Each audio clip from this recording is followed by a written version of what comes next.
Hello everyone and welcome back. Today I'm gonna make everyone hate me. Again. Um we have to talk about what happened in Stockholm. Excuse me, I'm laughing because this is the third time I'm recording this. I got a bloody echo in the second recording. The first recording was me just rambling on and not getting to the point. Anyway, almost got there again. Anyway, it's it's I just want you people to understand what the fuck has happened and why it's stupid that the whole media hype over this, and you know it's okay. Let's just go to, I'm gonna scroll up here and talk about what happened in Stockholm. This is from the Guardian, Le Guardian, Le Guardian. Let's see here. For a truck, first off, truck lorry, perhaps? Anyway, truck drives into a crowd in Stockholm, kills 4 people, and injures 15. Perhaps there are more now that have died, I don't know. And let's look at statistics from the traffic board, the Board of Transportation Board. Trafikstyrelsen. 16 people died in February on the roads, and 242 were injured. Last year, 259 people died in traffic. What? And then we are screaming our heads off for 4 people? I'm quite interested in this sort of fear-driven logic. Why are you so fucking? Why this? What is knee-jerk reaction? I mean, they have a bloody concert in Stockholm for 4 dead people and 15 injured. There are literally more injured people during February in traffic, and more people dead in February in traffic than what happened here. Can you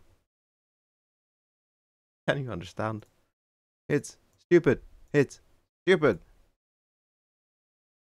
You have to understand why terrorism exists. It's not a game of wins and losses. Really, it's a game of fear. That's what it is. Fear, terror. They want to instill terror in the populace of a country, a region, a continent, the European Union, say, because they see us as an enemy. Why? Nobody fucking knows. But that is how they operate.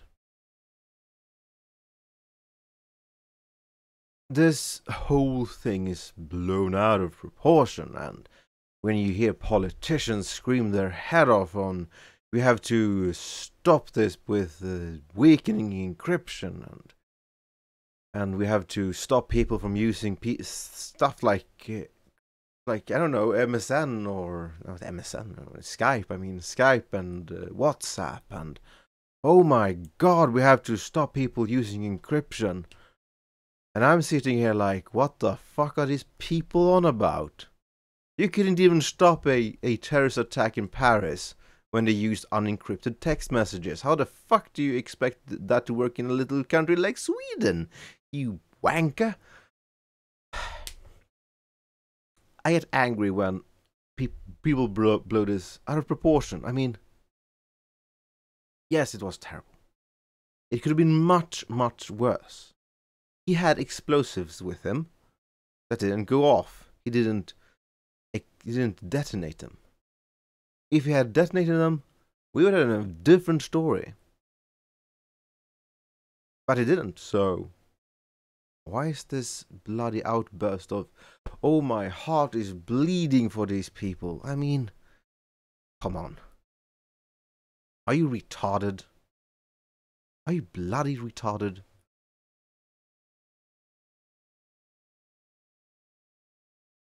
Listen, I know that I may sound like a fucking asshole, because I fucking am an asshole. But you must understand that knee-jerk reactions come after these types of things because they are high publicity. If the media had been silenced directly, we wouldn't have had any real outburst of irrational thought from our fellow citizens. And just go over to Arthur's problem. Let's talk about the knee-jerk reaction from politicians, basically from left to right. We have to stop people from using encryption, but they don't understand encryption. They want to weaken encryption. They want to put in secret keys in encryption. And I'm like, do you believe that 1 plus 1 is 2? Do you believe that 2 plus 2 is 4? Do you believe that 0 plus 0 is 1 and 1 plus 0 is 1? Excuse me, 0 plus 0 is 0. 1 plus 0 is... there. Anyway, I misspoke, sorry. Like a pleb. Anyway, if you want to understand encryption and why it exists and why it is such an important thing, I recommend watching this. Arthur's Problem is one of my absolute favorite YouTubers that doesn't actually produce that many videos. I mean, let's see how many videos he has. I can't actually see that. It's a few. But he explains everything in such a easy to understand and visually appealing way that I think that everyone should probably have a gander at this. It's if you want to understand why what politicians are saying is stupid, you should probably watch this. Politicians ain't the smartest knife in the shed, you know. It's not the sharpest tool in the shed. They don't understand what they're talking about half the time. They have people they talk to that give them ideas on what they should do, but they don't listen to them probably, or the people they listen to are absolute wankers, or it is just that they are so fucking knee-jerky that they jerk off whenever something happens. It's like they have this, you know, this need to almost obsessive need to have a knee-jerk reaction whenever anything happens. It's sad. I mean, our Swedish Prime Minister is a bloody wanker. I can't really understand half the things he says when he starts to talk, because they are illogical half the time.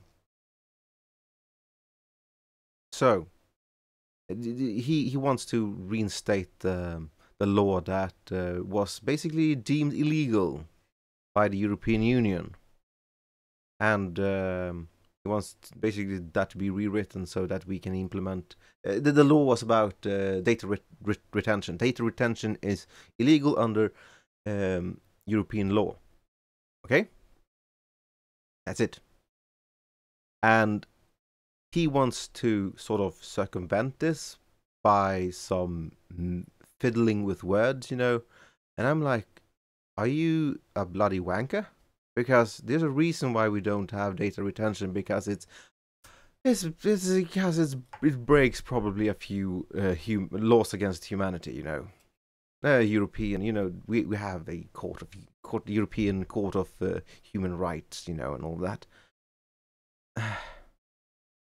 It would just, if anything, I hope that Levin is.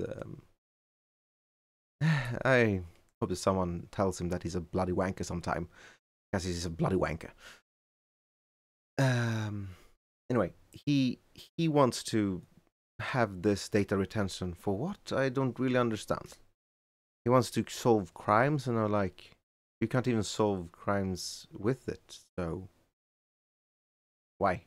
You're just spending a lot of money on things that are essentially unnecessary because you could spend that on people on the fucking ground.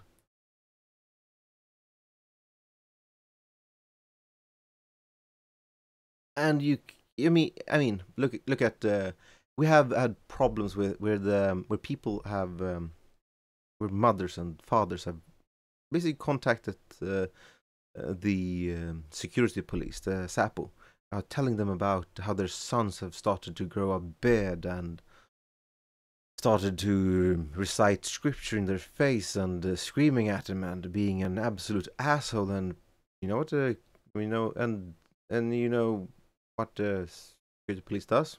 Nothing. They do absolutely jack. Instead of going and following this guy and taking him in for questioning, and like you should do,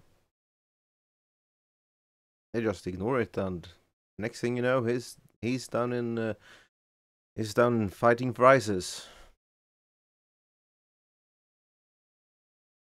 I mean, if you really want to combat this, we need to really de-indoctrinate people when they start to exhibit tendencies that are contradictory to civil society's norms, and is quite frankly antisocial and anti. Should probably take them in and re-educate them. I mean, it sounds really, really harsh, but sometimes I think that perhaps we should do that because these people are fucking stupid. These people have become indoctrinated in something that is evil.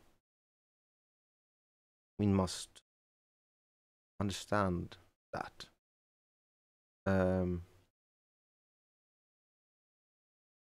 That's how we fix it. We don't fix it by weakening encryption. We don't fix it by um,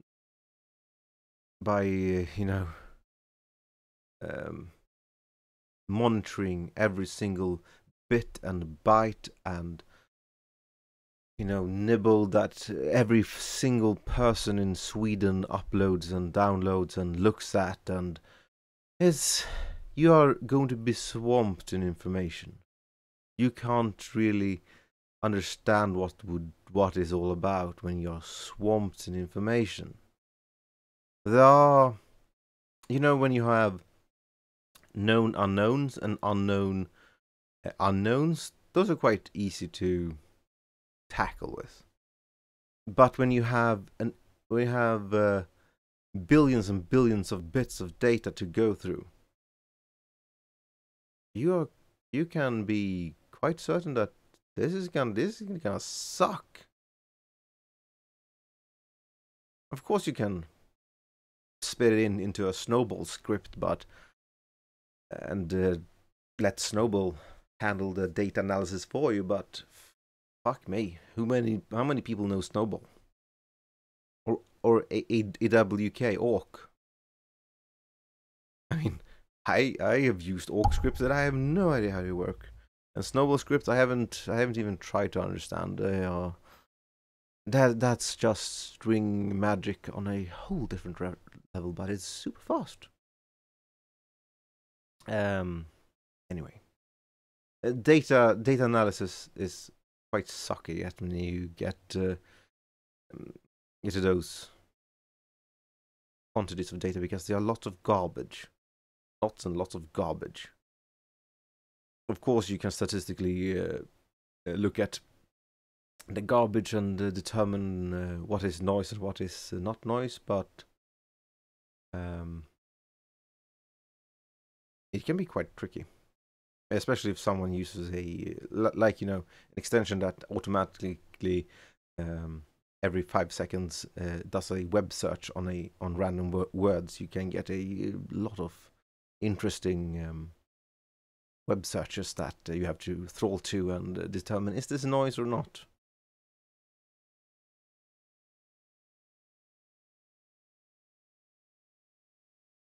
I don't really understand. Okay. I just try to get back on track and try to explain why. I've explained why this is bullshit now, haven't I? Because you are more statistically, you are basically like how many times more, like I don't know, 459 versus 4. You know, it's knee-jerk reactions. Don't listen to them. Politicians are stupid, and you should probably learn maths and computer science. So you're more statistically likely to die in a traffic accident than you are from a terror attack. And that's why it's bullshit, the whole manifestation in Stockholm against terror, because terror isn't really a threat. Now I've said it. And politicians have a knee-jerk reaction. And they're stupid. And they don't know mathematics. Was that all? Yes. Thank you. So, thank you everyone for listening to my absolutely bonkers rambling for, how many minutes that is? 16:45, almost 17 minutes. So, thank you for listening. I want to apologize for anyone who find this offensive, but you know, fuck you. And anyone who has lost someone in what happened in Stockholm, the attack, I'm just gonna say, yeah, life happens. Yes, it sucks. I mean, I can't really put myself in the shoes of people who has or someone like that, but it would suck a lot. But don't have knee-jerk reactions. Don't be angry when you just look at statistics. I mean, that's everything that you have to really look at. Statistics, the statistics of what has happened and what has not happened.